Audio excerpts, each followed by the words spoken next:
Hello, friends, and welcome to the next episode for passing your DOT medical exam. This is going to be talking about the vision requirements, and this is another non-discretionary component of the DOT medical exam. We talked about hearing. That's also non-discretionary. So it's non-discretionary meaning you either can or you can't. So black and white. It's binary. If you pass all three components of the vision exam, then you'll pass that particular part of it. If you can't, then you won't be able to pass, and you'll have to, get your eyes taken care of. Oftentimes, it means getting some glasses or some contacts. As drivers get a little bit older, they probably know that their vision is not great, but they're just hoping going to pass, just sneak through one, and then they don't. And people will say, what is the most common thing that causes drivers not to be able to pass? And by a mile, it's this test. It's the vision test. Just as we get older, our vision starts to suffer a little bit. So we're going to talk about that. So there's three components to this. The very first one is the Snell and eye chart, where you have all the letters and you have to be able to read at a certain level or below on the chart. We're going to talk about that here in just a second. The next one is peripheral vision. You have to be able to have peripheral vision of 80 degrees, and we're going to talk about that. And then you have to be able to not be colorblind. You got to be able to identify green separate from red, separate from amber or yellow, which is pretty straightforward. It's either on the eye chart, or you can have little cards. You just hold them up individually and have the driver identify which they are. So let's talk about the the Snell and eye chart, and standard eye chart that you've seen in doctor's office all your life.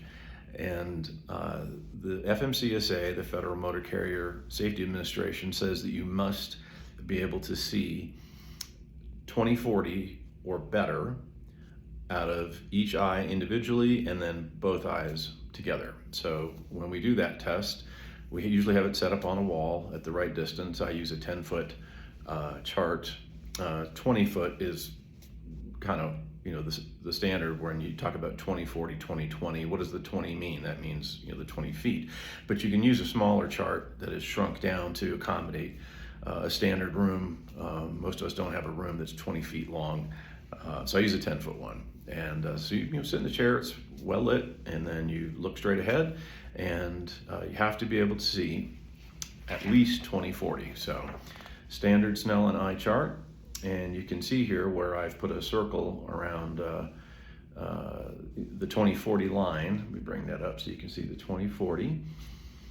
So if you can read all of those letters and anything below it with each eye individually and with both eyes together, then you'll pass that particular component. When we do the test, you either have the driver cover one eye, or you can use a device to cover, and don't cheat. A lot of times people will go like this or go like you got to have it completely covered. It's got to be a true and honest test. So if you can read the 20/40 line or anything below that, fantastic. And here's a little secret. The FMCSA says you can even miss one letter on that line and still pass. You can't miss two.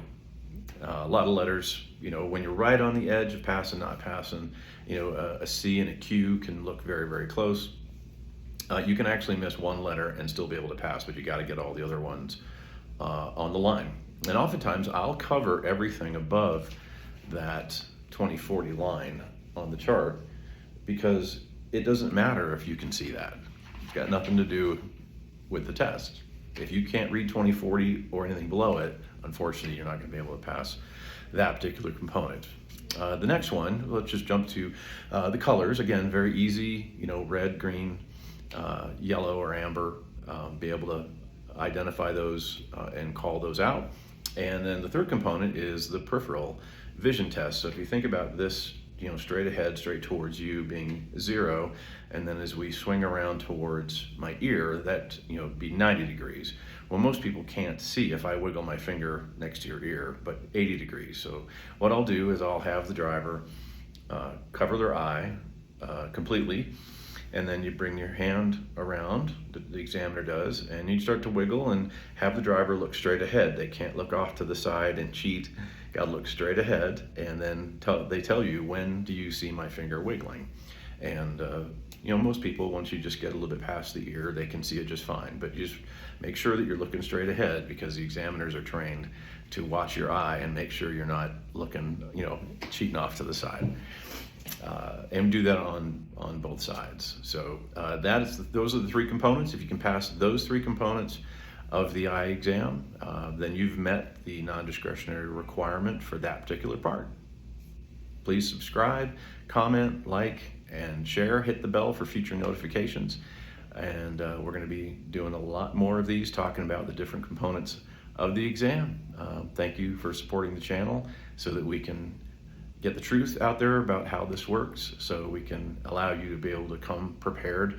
And if you do require corrective lenses, bring them to the exam. Because people go, I forgot my glasses. Well, you got to have them on to pass the test, and I have to mark your medical card as you take the test. So yeah, bring your glasses, just like we talked about. If you need hearing aids, bring the hearing aids. All right, talk to you later, friends. Thanks.